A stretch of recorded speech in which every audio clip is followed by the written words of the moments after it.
Yes. अब हमारा जो नेक्स्ट क्वेश्चन है वो क्वेश्चन है 17। ऊपर हेडिंग आएगा bank reconciliation statement as on. कौन सी तारीख को बनाने को उसने लिखा है? तो उसने क्वेश्चन में लिखा हुआ है कि 31 दिसंबर 2016 को बनाना है। ये पर्टिकुलर, ये प्लस का कॉलम और ये माइनस का कॉलम। पहला ट्रांजेक्शन हम यदि देखें तो उसने लिखा हुआ है, क्या लिखा है? Overdraft as per passbook. Passbook के अनुसार उसने हमें क्या दिया हुआ है?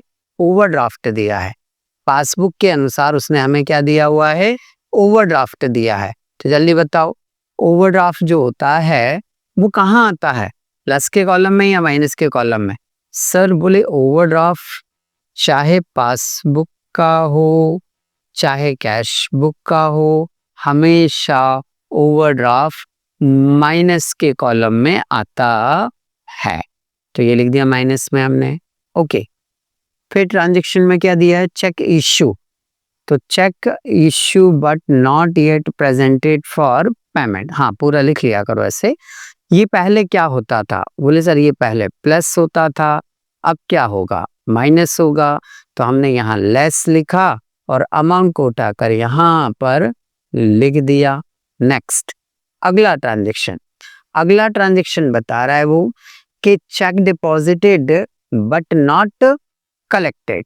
Check deposited into the bank but not collected. ये पहले क्या होता था? माइनस। तो अब क्या होगा? ये प्लस।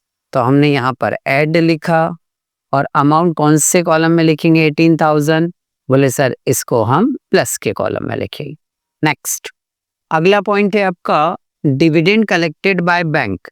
यदि बैंक किसी अमाउंट को कलेक्ट कर रही है ना? तो कलेक्ट कर रही है मतलब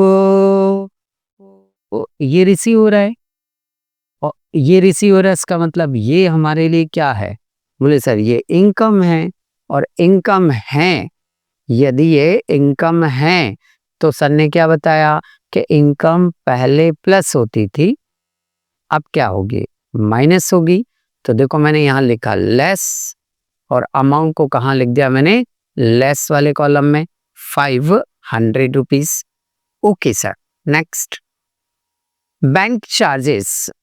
बैंक चार्जेस मतलब सीधे ही दिख रहा है, बैंक चार्जेस है, चार्ज्ड बाय बैंक, बैंक ने लगाया ये। तो ये आपका क्या है? ऑब्वियसली एक्सपेंसेस है। एक्सपेंसेस पहले क्या होते थे? माइनस। अब मुझे क्या करना पड़ेंगे? प्लस। इसलिए मैंने कहाँ लिखा? ऐड में लिखा इसको। ठीक है, तो ये लिख दिया मैंने ऐड में 250 रुपीज। नेक्स्ट है आपका a bank draft on the request of Amit was issue by bank. Bank ने यहां से बैंक ओवरड्राफ्ट क्या किया है? इश्यू किया है। अब आप ये मत बोलना सर कि वो चेक इश्यू होता है। वो चेक इश्यू कहाँ से होता था? मेरी कैश बुक से। अभी ये जो बैंक ड्राफ्ट इश्यू हो रहा है, ये बैंक ड्राफ्ट हमेशा बैंक इश्यू करती है। और जब भी बैंक ड्राफ्ट आपके अकाउंट से इश्यू किया जाता है तो उससे आपका बैलेंस जो होता है वो माइनस हो जाता है। जब भी आपकी बैंक आपको एक बैंक ड्राफ्ट इश्यू करती है तो आपका जो बैंक बैलेंस है वो बैंक बैलेंस क्या हो जाता है? माइनस हो जाता है। ठीक है, बैंक ने यहाँ माइनस कर रखा है, इसका मतलब मुझे भी क्या करना है? माइनस करना है। यही समझाया मैंने हमेशा, मुझे माइनस करना है। बट मैं सवाल तो काहे से कर रहा हूँ? बोले सर पासबुक से कर रहा हूँ। तो पासबुक में सारे नियम क्या लगाए जाते हैं? अपोजिट लगाए जाते हैं। तो अभी सिंपली कॉन्सेप्ट के अनुसार ये माइनस है मतलब ये भी माइनस होगा, तो ये सिंपल हो गया। बट मुझे इसका अपोजिट करना है, तो अपोजिट क्या होगा? बोले अपोजिट सर माइनस ना होते हुए क्या होगा? ये प्लस होगा। तो इसे हम क्या करेंगे? प्लस करेंगे। प्लस करेंगे मतलब प्लस के कॉलम में ले जाकर क्या करेंगे? लिख देंगे। तो प्लस में लिख दिया हमने। ओके, और कोई ट्रांजेक्शन? बोले सर अब कोई ट्रांजेक्शन नहीं है। अब क्या करना है? बोले सर ये जो टोटल है, ये टोटल हमें क्या करनी है? लगानी है। तो चलो लगा लेते हैं। कहाँ से लगानी है? बोले सर इतना ये जो प्लस आइटम है, इस प्लस आइटम को जोड़ लीजिए। प्लस आइटम 18 और 5 23, 23,500 रुपये हो रहा है। हाँ सर हो रहा है। और ये जो माइनस वाला कॉलम है, इस माइनस वाले कॉलम में ये 3 अमाउंट हैं, तो फटाफट ये 3 अमाउंट ऐड कर लीजिए। 16,500 रुपये। ओके, बड़ी वाली टोटल में से जो कि है 23,500, छोटी वाली टोटल जो कि है 16,500। ये प्लस की टोटल है बच्चों, ये माइनस की टोटल है। लेस करेंगे 23 16 मतलब 7,000 रुपये का डिफरेंस आ रहा है। तो ये 7,000 रुपये जो डिफरेंस आ रहा है, ये 7,000 रुपये जो डिफरेंस आ रहा है, ये डिफरेंस कहाँ लिखा जाएगा?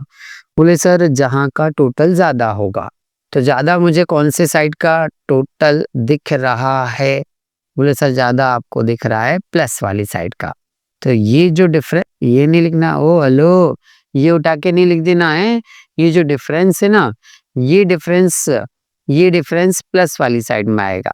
तो मैंने यहाँ से उठाया और इस प्लस वाली साइड में यहाँ पर क्या कर दिया? नोट डाउन कर दिया। अब फिर मैं बात वही समझाऊंगा आपको कि जब मेरे प्लस वाले कॉलम में अमाउंट बैलेंस आता है, कौन से कॉलम में आता है?